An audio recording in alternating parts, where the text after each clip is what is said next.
How easy is MCC? Is the number one question that first-time players will ask someone the most when they sign up for any event for the first time. But when you look deep down into the question, the answer is not really that simple, and it really depends on your skill level in all fields in the competitive Minecraft space. Welcome to the Evolution, and today I'll be answering and discussing one of the questions that first-time players or viewers like you may ask. How easy is MCC?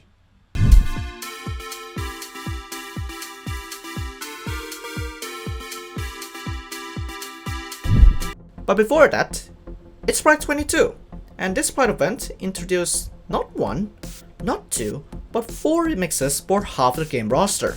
Spectators Payback for Holding the Wall, Mission Mix-Up for Grid Runners, Adorable Army for Survival Games, and To Get to the Stack for To Get to the Slide, as part of pre-event targets.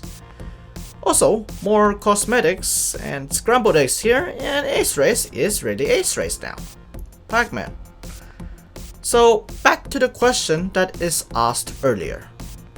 How easy is MCC?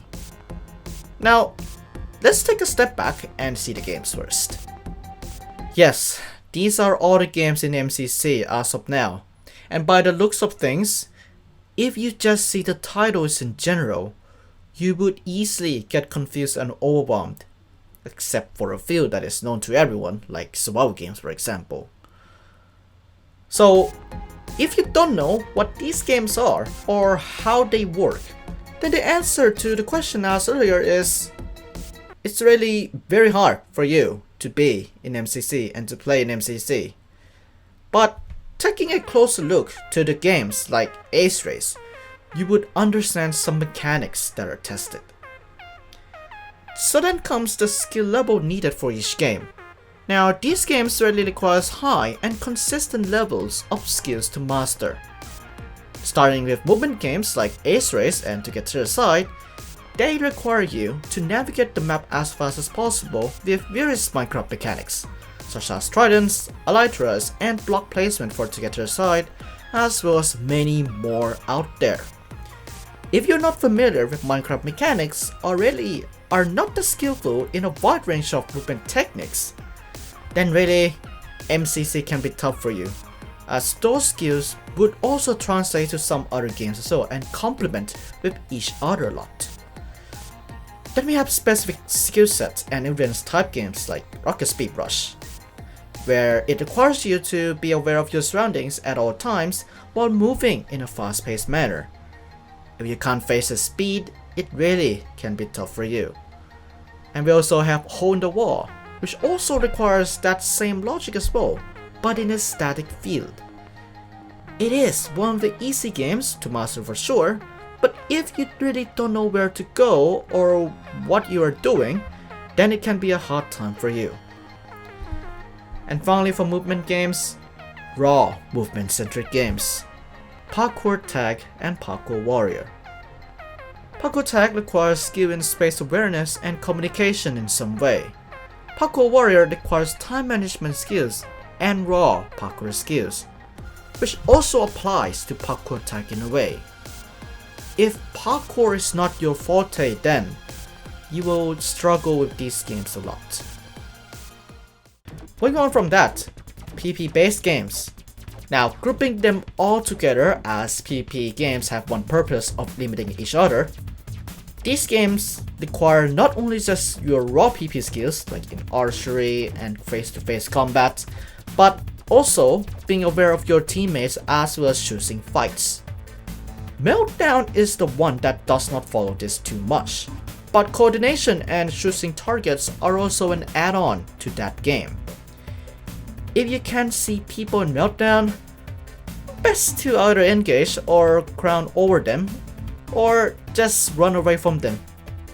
Team communications are necessary in these games alone. With no team communication, you could be screwed, I would say so. And speaking of team communication, team games. Now, these games have their own way of testing players in this event. Build mode requires heavy communication and accuracy as to what you are doing and what you are trying to build. Grid runners requires problem solving and figuring out the objective on the spot. Sense of time requires risk-taking assessment, communication, and time management. And Bingo or Fast requires general Minecraft knowledge and the best possible ways to gather items as fast as possible. A lot you heard there in a couple minutes or seconds. Yeah. In general, if you do not know what Minecraft really is all about, you may have hard time in team games, like mob management, crafting things, etc, etc.